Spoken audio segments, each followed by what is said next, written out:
Hi, I'm Alex, and along with Dr. Russell Cohen-Hoffing, I host Field Test, a podcast game show all about cutting-edge scientific collaborations. You might be wondering why we chose such a zany format for what feels like such a serious topic. After all, shouldn't science be treated with the utmost sincerity? But in Russell and I's time as science communicators, we found that the biggest impediment to people's understanding of just how important science is to their lives is that it feels like something removed, something that happens elsewhere. So we hope that the fun and games element of this show makes you laugh. But more than anything, we hope that they help show you that the collaborative teams we have as our guests are real people, just like you and me. Anyway, let's field test. Welcome to Field Test, the game show where we not only test scientists on the facts, but also on their friendship. Field Test is a production of the University of Southern California ICT in support of the U.S. Army Research Laboratory, the Army's public-facing research arm. ICT and ARL work within a scientific ecosystem which generates knowledge products ranging from impactful basic science to startup spin-offs. I'm Alex Schiffman, and with me as always is the cognitive scientist for all of us, your host, Dr. Russell Cohen-Hoffing. Russell, who are our guests today? So first, we have a man of astounding strategic agility and situational leadership, Dr. Mark Dennison. Welcome to the show, Mark.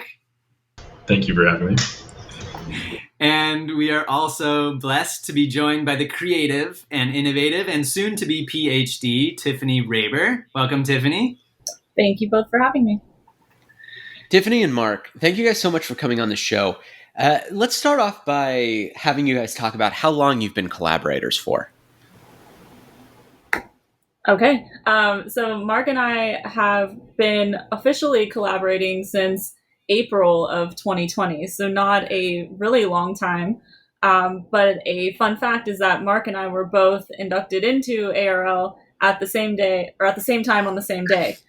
So since then, we've been kind of pinging back and forth on our XR research and our expertise, but it's nice to finally be able to collaborate with him officially. So you guys were inducted. What does that mean exactly? Like you guys, swore an oath together? You guys are oath buddies? Oh, we absolutely are. So we both swore the oath together with Davey. Got it. Cool. And so how did this, you guys have known each other for a while more, so then how did it evolve into an actual collaboration?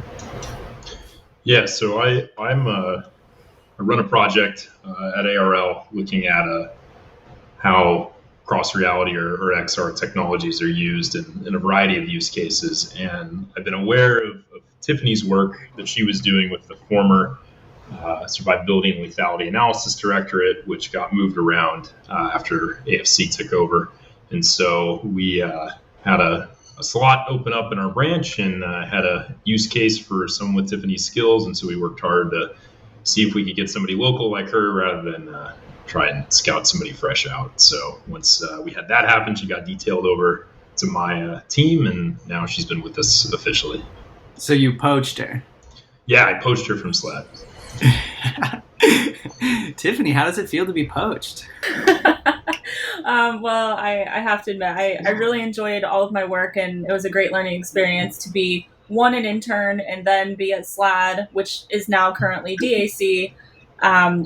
But working with Mark, I think it's really important at a regional location that we have team members that we work with that aren't necessarily always across the country. So I think that's made it really nice for Mark and I, although we have been virtually due to COVID, being in the same space, being able to have those side conversations and have a good professional and personal relationship is helpful.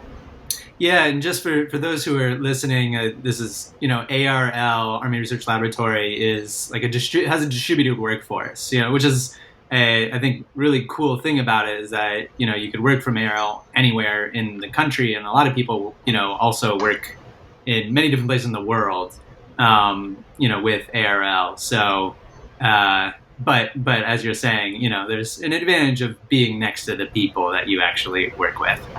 Absolutely. Oh, cool. All right. Well, let's, get on with, how this whole game show thing works. So, what we're going to be doing is playing a series of games, which is meant to illustrate the strength of your collaborative team and to illustrate the science you are also doing while having a little bit of fun. So each game is going to allow y'all to win a series of points to gain more than Team Alex and Russell. And if you should win, you will be sent an ARL branded item of your choice to another ARL civilian of your choice.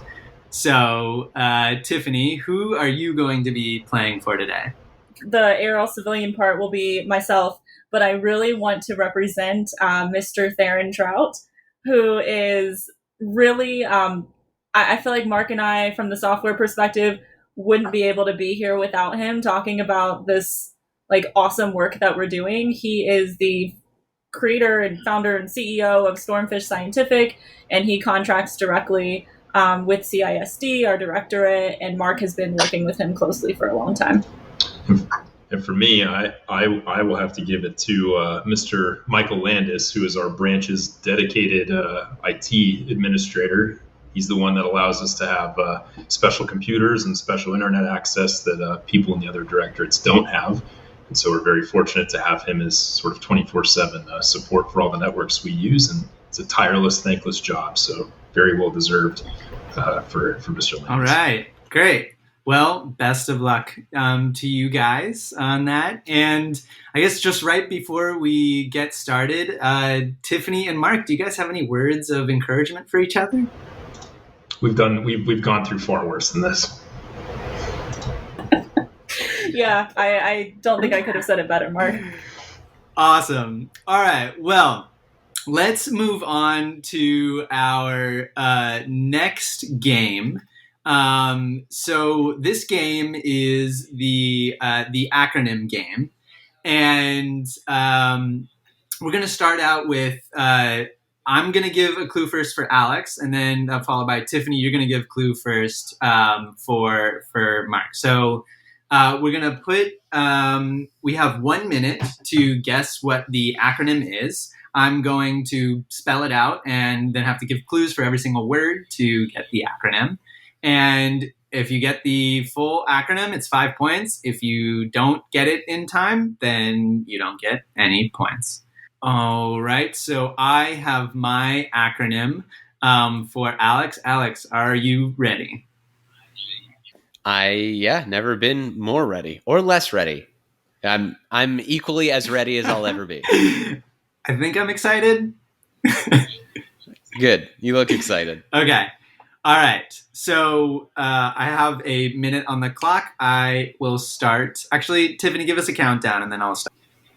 Okay, sounds good. 3, 2, 1. All right, Alex. The acronym is JWCGW. First letter is J.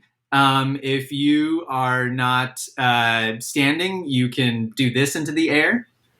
Jump. Okay, and then W is something that crawls in the ground and is good for the soil.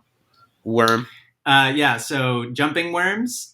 C is when things influence something. They all together create. When you put money into your 401k, you change. Compound. Jumping worms compound. It's you give it. It's giving to something. It's adding to something. You give me the next one. G is the entire world. Global. W. Jumping worms. Something global. Wildlife. Oh, and we are out. I made that one hard. That was a tough one. I made that one hard because I just thought we were going to kill it. What was it? So jumping worms contribute to global warming. Recently a study came out studying this invasive species of worms. And what they found was that when they're taking over these niches, and in the process, they change the soil content so it releases more carbon dioxide. And it's like happening on a massive scale. Those monsters. Yeah, thanks. I was looking forward to having a nice day, and you ruined that. And they literally jump, which is crazy. Terrifying. Two things that terrify me: climate change and jumping worms. To give me an emotional break, why don't we move on to Tiffany? In 3, 2, 1. Okay, the acronym is CRCOP. So you should be familiar with this, at least part of it. So the first part, continuum of virtual, augmented, and cross reality, common operating picture. That was maybe the most impressive win we've had in the acronym game so far. Although to be fair, CRCOP, if you said XRCOP, I would have known immediately, but CRCOP, had Tiffany not said the first part, I would have been clueless. So. Yeah, that was my aim, because I thought the X would clue you in, so I was just thinking of a way I could throw you off, and it worked. You were on the right track, but you gotta go Tiffany, deeper. What does this mean? Or Mark, either of you, what is this? Oh boy! All right, so this is a tirade. So cross reality, like Tiffany said, is this continuum of technologies. We call it XR. Some people call it extended reality or mixed reality. I refer to it as cross reality because if you think of the continuum ranging from reality to synthetic or virtual reality, you can put different technologies at different points along that line. Where virtual reality, you're starting with a completely synthetic environment, so everything you see is false or made. On reality, you can put your cell phone up, play your Pokemon Go or whatever, and you're starting with reality, but you're augmenting it with your phone. Mixed reality is sort of in the middle, where you still have a sense of the real world around you, but the virtual content you're putting in it, you're actually interacting with in a way that is more than just, I'm swiping to throw the Pokeball at the hologram I see. And so a cross reality COP, or common operating picture, is a set of tools and data and interaction modalities that enable soldiers, regardless of what their role is, to have this common view of the battlefield. So you might think of, like in Call of Duty or Battlefield or whatever, you hit tab, pull up your map, and you can see here's where my friendlies are. When the enemy shoots, they'll pop up as orange dot. In that game, that is your team's common operating picture. So it's kind of that interface that every soldier has that allows them to have situational awareness and a shared understanding with their So in what way would anything along the continuum of like augmented reality be useful in this, outside of just having sort of an overhead view map? Yeah, so what our work is really focused on doing is understanding, if you think about different echelons in the military, so echelon is a term that more or less refers to like where you are in the chain of command. So, you have your basic riflemen, that 4 or so of them compose a fire team, then you have a squad, then a platoon, a company, battalion, brigade, the higher you get. There are very different information use cases and needs that these different echelons have. They're going to have different connectivity to each other in different systems. Obviously, your riflemen who are in a ditch somewhere are going to have a lot less access to computational resources than, say, a commander is in like a dedicated physical tactical operations center. That continuum, we think, maps nicely to that exactly, where systems like the Army has a system called IVAS, which is essentially a tactical HoloLens 2 augmented reality system, which more or less acts like a heads-up display. We see virtual reality technologies where you put on something like an Oculus Rift here, which is like a fully occlusive head-mounted display. You can't see through it necessarily. In a command environment, you can see this very high resolution, very immersive view of the battlefield, but you would not use something like that while you're being shot at because, well, you can't see. And so different technologies are going to fit best at different echelons and different use cases, and we're trying to figure out where are they going to be best, what information needs to go into them based on what the device is best at, and how do you move information between these systems. So that's a huge problem, is commercial XR systems are not built to work in military environments. They're built for gaming or working from home or watching YouTube or whatever. And so getting my VR headset to talk to an augmented reality system, to talk to a tablet-based military system, it doesn't work out of the box. And so you got to figure out how to do that. And that's the other half of our work. And just to follow up on that, just to give us context, so I'm not sure exactly how much you guys can talk about this, but like in terms of the problem that you're trying to solve, can you lay that out for me? Like if this is, how is it done now that's just not, efficient or helpful? I mean, it happens somehow now, right? But what is the, the promise of this, or what problem is it trying to solve? So right now, just in the Army, not among the other joint services, you have a number of different information systems that are used for a variety of different purposes. And so you have something called Net Warrior, which is basically a tablet-based system they'll wear on their chest that flips down. You'll have some stuff like the CPOF, or these vehicle-based systems, so like a big tablet in a Humvee or in a Stryker, which is like an armored personnel carrier. And then you can imagine you're sort of, think of any movie you've seen of a big military, bunch of computer screens and monitors everywhere, and that's like your operations center.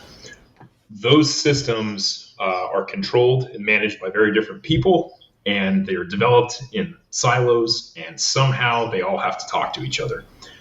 It doesn't work great. It takes a lot of time. It's just generally not optimal.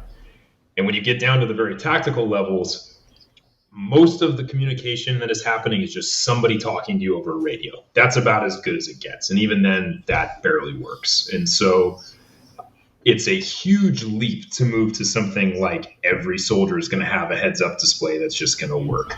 And where ARL is focusing on developing technologies that are going to be some time away, our specific research is perhaps a little more applied than maybe other folks you've had on this podcast, because our customer, if you will, is one of the modernization priorities. And so the Army has a number of these. We're beholden, if you will, to the modernization of the Army network. And so our research is focused explicitly around understanding what future capabilities are, and then aligning that to much more engineering goal type work than other work that's done in ARL. Before we move on to that question about the specifics of why this is a hard problem to tackle, I want to play our next game, our next round, Alex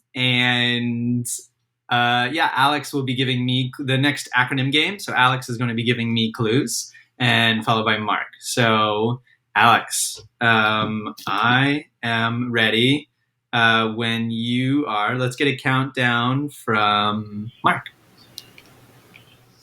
Okay, Russell, your acronym is FCCRCC. The first letter, F, is pretty things that come out in spring. Flowers. Okay, and then the next C is a thing when you're one way, then you become another way. You have... change, cross. And then change, the flowers, second change. C is color. What? Yes, exactly. And then R is, something happens and you change in a blank to it. Reverse. Reflect. Close, but not that. React. The next one is basically the thing you talked about in yours. Everything that's happening right now, the world's falling apart because change. of CC. So flowers change color in response to climate change. There you go. Yes. So this is an article from Science, from AAAS, about flowers changing. Their colors are changing in response to climate change because their needs as organisms are changing because of climate change. Nice. We got that just at 4 seconds just left. Under the wire. Wonderful. I can pull everything I need up on my phone. So now it's time for Mark to give his to Tiffany. Let's see. Right now, you guys are beating us pretty handily, but that doesn't mean you don't have a good reason to get your lead up higher, because we might come back from the back. So don't slack off yet. All right.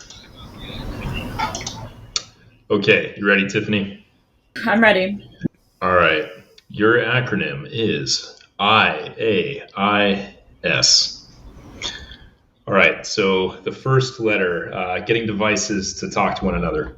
Interoperability. Okay, within a group, the A is referring. Is this for A? Mm-hmm. Move on. Okay, next INS together. Net Warrior is one of these. Information system. Okay, so just missing the A. So you have interoperability, something, information systems together. Across information systems? Not across. Very similar word. Cross? I thought it was a cross. Around. Oh, super close. Unless maybe it was a cross. I thought it was another word. I think we give this one to Tiffany. Russell, Mark, can what Go word ahead did and you say think that it was? you got it. Okay. I thought it was among, but across is valid. So I'll let our judges here decide whether or not she gets it. I did make the acronym. Maybe I screwed it up, and all right. Russell can choose how many points to dock for my failure there. So. I'll just give you the full 5 points. I guess we could, Alex, whenever we wanted to just take away points. It's your there you go. Tiffany, what does interoperability across information systems mean? Yeah, exactly what Mark was describing, really. We'll kind of piece it together. So interoperability, we want everything to be working together. So Mark mentioned that right now, all of these, the sensors, the software, the networks, they don't come in package working together for a common operating picture, part of Mark's acronym there. And what we want is we want for a soldier on the ground to be able to intake their information and a commander to be able to intake that information as well. And maybe it looks different, maybe it says something different, but really it's communicating the same information that's needed to complete a mission. Can you give me a specific example just to make it concrete? Right, like tell us a story with it. Yeah, actually, when Mark and I, we've been working on some ideas and some research proposals. And I think a really good example of this, and Mark, you may want to also throw in a little bit, is say we're, boots on the ground and a soldier has an IVAS system on, and they may want to know what their load looks like, or how much, I don't know, let's not use ammo, but let's use water or resources. Okay, so they may need to know at an individual level what they have. But then when you look up at a commander or somebody, at an upper echelon, they don't need to know that about every single soldier on the ground. That's too much information coming in. And really, it's useless to them if they're getting too much. And that's something currently that we have a huge problem with, is there's too much information. How do we package that, and how do we display that? So maybe he needs to know at a higher level, everybody in his platoon or everybody in his Mark, I'm sorry, what would be more accurate to that? Platoon's fine. Yeah. So everybody in that platoon, maybe he needs to know a total of how many resources are left, not at an individual soldier level. So maybe that might be a decent story. Could I use your own metaphor here to see if I understand it? Is what you guys are trying to build is a scalable, like some sort of XR or augmented reality that makes the whole theater into a scalable video game? Like with the boots on the ground soldier, it's a Call of Duty, and then with the general in the command tent, it's something like Civ 4 or a game where you're controlling troop movements, but it's all the same.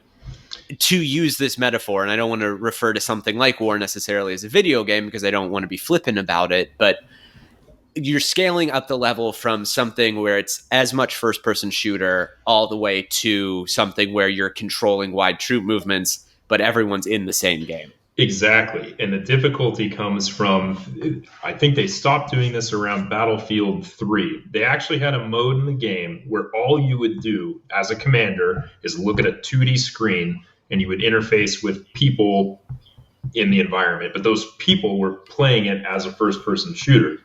And so the same data was represented in one way in the FPS mode and in a totally another way in that kind of high level commander's view.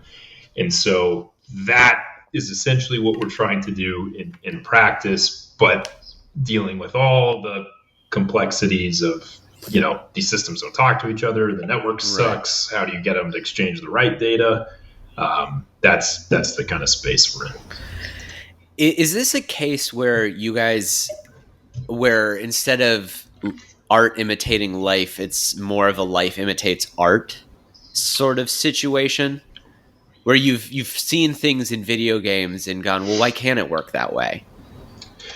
Yeah, I definitely think Tiffany and I draw a ton of inspiration from, video games, movies, of kind of what the art of the possible is. And then it's up to us to determine, okay, where of that is just building something that looks pretty for the sake of the movie. Like a perfect example we draw on is like the Iron Man interface. Looks super cool, but it is horribly designed. Or a lot of the interfaces in The Expanse, great science fiction show, beautiful UIs. A lot of them make no sense. They look pretty, they look super spacey and sci-fi, but like from an end user perspective, useless. And so it's about taking that inspiration and then trying to turn it into something that actually makes sense. Yeah, so just on that, like, how do you turn that into a research program? Like, what does a study look like? And then, how is that like? Yeah, what are the things that you look for to be actionable? Like, how to design one of these things? Our research couldn't really happen without collaboration. So, a lot of So I'm working with some HRED colleagues on some other, more far distanced research goals. But then Mark has also initiated some conversation with HRED again. And the way, Mark likes to put it is we're both in between a computer or a system and a human. And CISD is looking at the system, but still keeping in mind the human. And HRED is looking at the human, keeping in mind the system. And so when we look at these, we want to break down research questions to a very foundational level, because this is one large overarching problem with hundreds of research questions that need to be broken down. And one could be, so an example is the information. So if we go back to the water sources or, whatever, so what an individual soldier sees, the visualization or the interface of how that is communicated will look very different than how that is communicated to a commander. So how can we look across these platforms, across echelons, and how can we see something different in an interface, but understand it and interpret it as the same thing, which is that interoperability portion. So we really need to look at something like that. And there's so many other research questions that are foundational that have to add on top of other research questions to really accomplish this overarching goal. Just to add on, a lot of this comes down to, or at least we're inspired by, sort of classical user experience and user interface studies, where it really can be as simple as you get somebody who's a subject matter expert. So if you're dealing with, mission planning, you get somebody from the commander's staff and you put interface A in front of them, you have them do what you want them to do, you put interface B in front of them, and then you just interview the heck out of them to understand what about interface A they liked, what about B they liked, and you do A/B testing and iterate until you have a system. However, you can expedite a lot of that by understanding the cognitive and perception literature behind, okay, well, why should a particular interface be designed that way? So it's not that we're just, going and randomly throwing stuff everywhere. Hey, do you like this better or that better? We draw on the fact that, especially our colleagues in the Human Research and Engineering Directorate study this at a foundational level. And so we can leverage that foundational research in an applied program like this to help really speed up when we do need to do A/B testing with soldiers, there's a reason why we think both of these are probably good, but we really want to get the soldier there to say why they like one or the other better. Yes, that's super. I find that super interesting in terms of being able to convey meaning, right? The same piece of information in different ways. That would be meaningful, and obviously the meaningfulness is dependent on the context. So, just kind of following up on that, like are there any insights that you guys have gotten either from the literature or your own work that I think informs like how you do this and what you want to test in the first place? I mean, Tiffany, some of the work you're starting to look at with an uncertainty visualization is, I think, answers to that. Great point. So some of the work I'm doing with our HRED Arrow West colleagues is they're looking into quantitative uncertainty. So it's everywhere, especially with the digital visualization that we're so used to. So on our phones or in an interactive visualization. And often what we're seeing is big data put into a data point. What we're not seeing, though, is the uncertainty around that. So maybe it's a 75% chance that this is exactly this number or this data point. But there is often uncertainty that comes with that. But let's use, again, an augmented reality system. We want to communicate that visually, but how do you visualize uncertainty? How do you visualize something that's not necessarily there? And a couple of ways that we're doing some research with our HRED colleagues is we have determined 3 visualizations that we want to test with. And that's something like scatter plot, using ellipses, and then also using like a color gradient. And so, for example, the color gradient, the more opaque, or we'll use example red, the color is, that's more certain. And as that gradient turns to more transparent, that's less certain.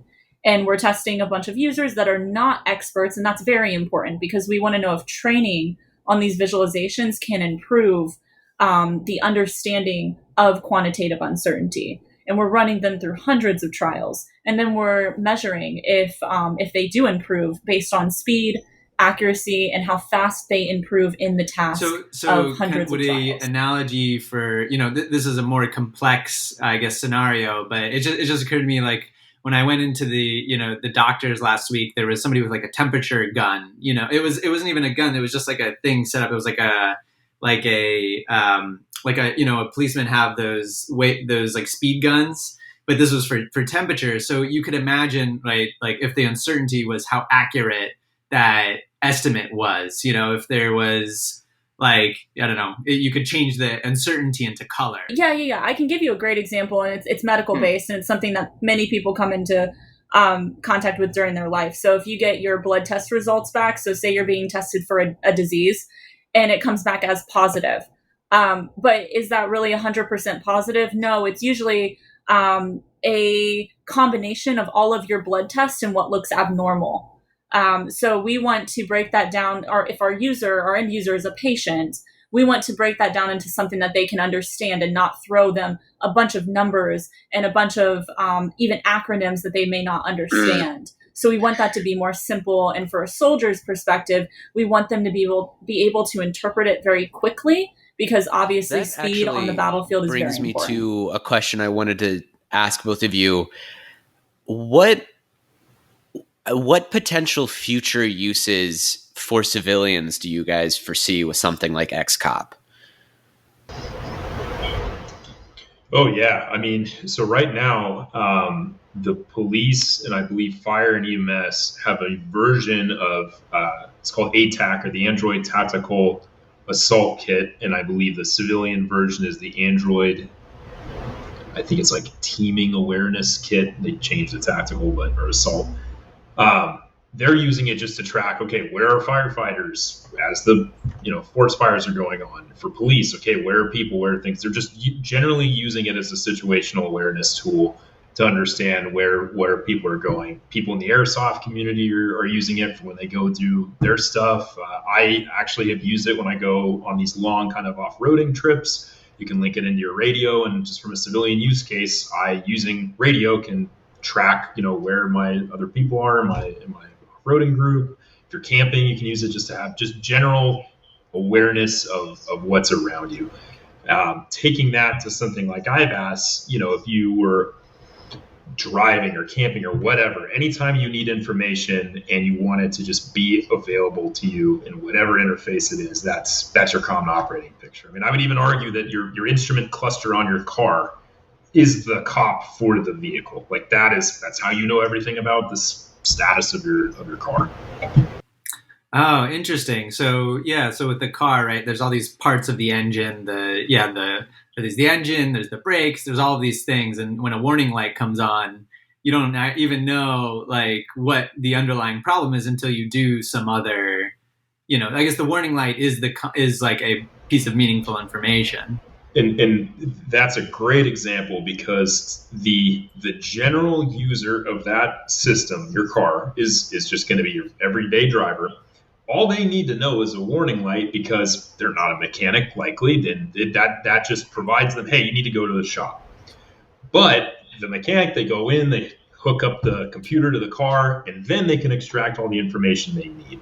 And that's because they have a very different use case. And so the cars are a great example of good and horrible common operating picture design because they are specifically tuned to provide a information experience for drivers, and a very different experience for people that need to repair them.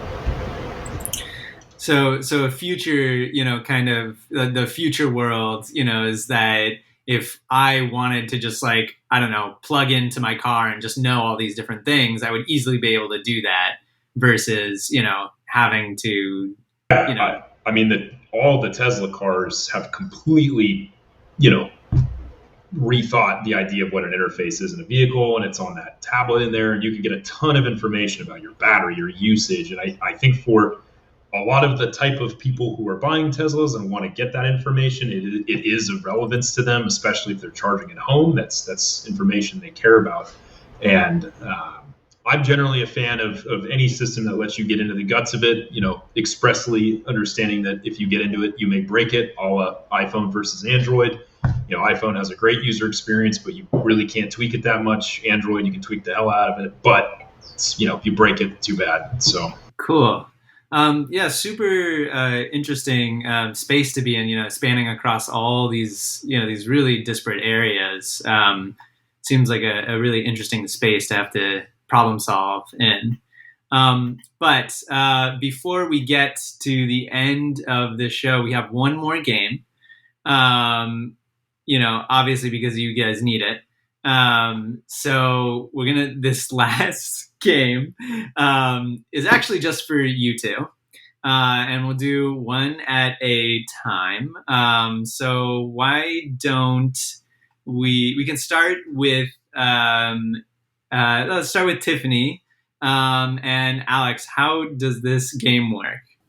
So this game is just a lightning round. We're going to ask you two questions. We're going to start with Tiffany. Russell and I will trade off asking questions.